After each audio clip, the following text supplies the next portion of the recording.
വീണ്ടും ഒരു വിഷുക്കാലം കൂടി വരവായി. മേടമാസത്തിലെ ആദ്യ ദിവസമാണ് മലയാളികളുടെ പ്രധാന ഉത്സവമായ വിഷു ആഘോഷിക്കുന്നത്. സൂര്യൻ ഭൂമിയുടെ മധ്യരേഖയിൽ എത്തുന്ന ദിവസം പുതുവർഷത്തിലേക്കുള്ള പുതിയ ചിന്തകളും പ്രതീക്ഷകളുമായാണ് എത്തുന്നത്.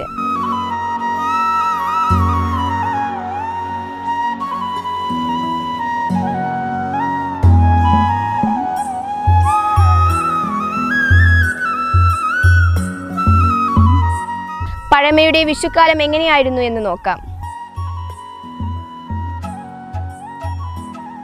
ഇക്കാലത്തെ വിഷു ആഘോഷങ്ങളിൽ നിന്നും ഏറെ വ്യത്യസ്തപ്പെട്ടതാണ് പഴമയുടെ വിഷു ആഘോഷങ്ങളും ആചാരങ്ങളും. വീടും പരിസരവും വൃത്തിയാക്കി തോരണങ്ങൾ തൂക്കി മനസ്സുകൊണ്ടും ശരീരം കൊണ്ടും വിഷുവിനെ വരവേൽക്കാൻ അവർ നേരത്തെ ഒരുങ്ങുന്നു. തലേ ദിവസം തുടങ്ങുന്ന ആഘോഷങ്ങൾ തറവാട്ടിലെ അംഗങ്ങളെല്ലാം ഒരുമിക്കുന്നതോടെ ആരംഭിക്കുകയായി. തലേ ദിവസം പടക്കം പൊട്ടിച്ചും കളിച്ചിരികളുമായി കുട്ടികളും വിഷു ദിവസത്തേക്കുള്ള തയ്യാറെടുപ്പുകളുമായി മുതിർന്നവരും അടുക്കളയിൽ പാചകത്താലും വാചകത്താലും നിറഞ്ഞു നിന്ന് അമ്മമാരും വിഷുവിന് വേണ്ടി ഒരുങ്ങുന്നു. തലേ ദിവസം തന്നെ കണി കാണാൻ ആവശ്യമായ കണിക്കൊന്ന ശേഖരിക്കൽ ശ്രമകരമായ ഒരു ദൗത്യമാണ്. കൂട്ടുകാരോടൊപ്പം നാട് മുഴുവൻ അലഞ്ഞ് കണിക്കൊന്ന സംഘടിപ്പിക്കൽ കുട്ടികളിൽ ആവേശമുണർത്തുന്ന ഒരു ദൗത്യവും വിനോദവുമാണ്. വിഷു ദിവസം പുലർച്ചെ എഴുന്നേറ്റ് അണിയിച്ചൊരുക്കിയ കൃഷ്ണനെ കണി കാണുന്നത് ആ വർഷത്തേക്ക് ഐശ്വര്യം നൽകുന്നു എന്നതാണ് വിശ്വാസം. വിഷു എന്നും എല്ലാ കൊല്ലവും നമ്മൾ ആഘോഷിക്കണതാണ്. പഴയ ആഘോഷം ഈ ആഘോഷമൊക്കെ എന്നും വിഷു ആഘോഷിക്കും. മുമ്പ് വിഷു എന്ന് പറഞ്ഞാൽ ഇന്നത്തെ പോലത്തുള്ള ടി വിയും കാര്യമൊന്നും ഇല്ലാത്ത കാലമല്ലേ. അപ്പോൾ വിഷു എന്ന് പറഞ്ഞാൽ നല്ല ആഘോഷം തന്നെയാണ്. പഴയ വിഷു വരുന്നത് നമ്മൾ മുൻപ് തന്നെ നമ്മൾ വിഷു വരികയായി എന്ന് പറഞ്ഞിട്ട് നമ്മൾ ആഘോഷം തുടങ്ങും. പണ്ട് അന്ന് പറഞ്ഞാൽ നമ്മളെ വീട്ടിലുള്ള എല്ലാവരും എവിടെയൊക്കെ പോയാലും വിഷുവിന് വരാം. അന്ന് അങ്ങനെ എല്ലാവരും നമ്മളെ വീട്ടിലുള്ള ആൾക്കാർ എല്ലാവരും വന്നിട്ട് വിഷുവിന് നമ്മളെ വീട്ടിൽ എല്ലാവരും വന്ന് ഒത്തുകൂടും. എല്ലാവരും വരും. ഇന്നിപ്പോൾ അതൊക്കെ കുറഞ്ഞു വന്നു. എല്ലാവരും തിരക്കായി ഓരോ ഭാഗത്ത് പഠിക്കേണ്ടതിന് പോയിട്ടുണ്ടാവും, ജോലിക്ക് വേണ്ടി പോയിട്ടുണ്ടാവും. അങ്ങനെ എല്ലാവരും അങ്ങനെ പഴയ പോലെ അങ്ങനെ വിഷുവിന് ഇന്ന് ഒത്തുചേരുന്നുള്ളത് വിശ്വാസമില്ല. ഇപ്പം ഇല്ല കേട്ടോ. അന്ന് എല്ലാവരും കൂടും വിഷുവിന്. പിന്നെ അന്നത്തെ വിഷു എന്ന് പറഞ്ഞാൽ ഇന്ന് വിഷുവിന് സദ്യയാണ് ഉണ്ടാക്കുക. അന്ന് പഴയ കാലത്ത് വിഷു പറഞ്ഞാൽ അന്ന് സദ്യയല്ല, വിഷു കഞ്ഞിയാണ്. അന്ന് അതൊരു പ്രധാനമാണ്. അന്ന് വിഷു കഞ്ഞിയാണ് വയ്ക്കുക. നമ്മൾ ഈ കുത്തരി കൊണ്ട് കഞ്ഞി വയ്ക്കും. പിന്നെ അതിലേക്ക് ചക്കക്കൂട്ടാൻ പ്രധാനമാണ്. അന്ന് ചക്കക്കൂട്ടാനും മാങ്ങ കൊണ്ട് അച്ചാറ്, അങ്ങനെ അന്ന് പപ്പടം. അന്ന് ഒരു 10-11 മണിയാവുമ്പോഴേക്കും ആ കഞ്ഞി എങ്ങനെയാണ് അന്ന് പ്ലേറ്റിലല്ല, പഴയ കാലത്ത് പ്ലേറ്റിലല്ല, വാഴ പോളോണ്ട് ഇങ്ങനെ തടണ്ടാക്കിയിട്ട് അതിൽ നമ്മൾ നാക്കില വെച്ചിട്ട് അതിൽ ഈ കുത്തരിയുടെ കഞ്ഞിയും ഈ ചക്കക്കൂട്ടാനും ഈ മാങ്ങ അച്ചാറും പപ്പടം, അതാണ് അന്ന് വിഷു കഞ്ഞിയാണ്. ഇന്നിപ്പോൾ ആ കഞ്ഞി എടുത്ത് പോയിട്ട് ഇന്നൊക്കെ സദ്യയായി മാറിയില്ലേ. അപ്പോൾ അത് വിഷുവിൻ്റെ ഒരു മാറ്റമല്ലേ.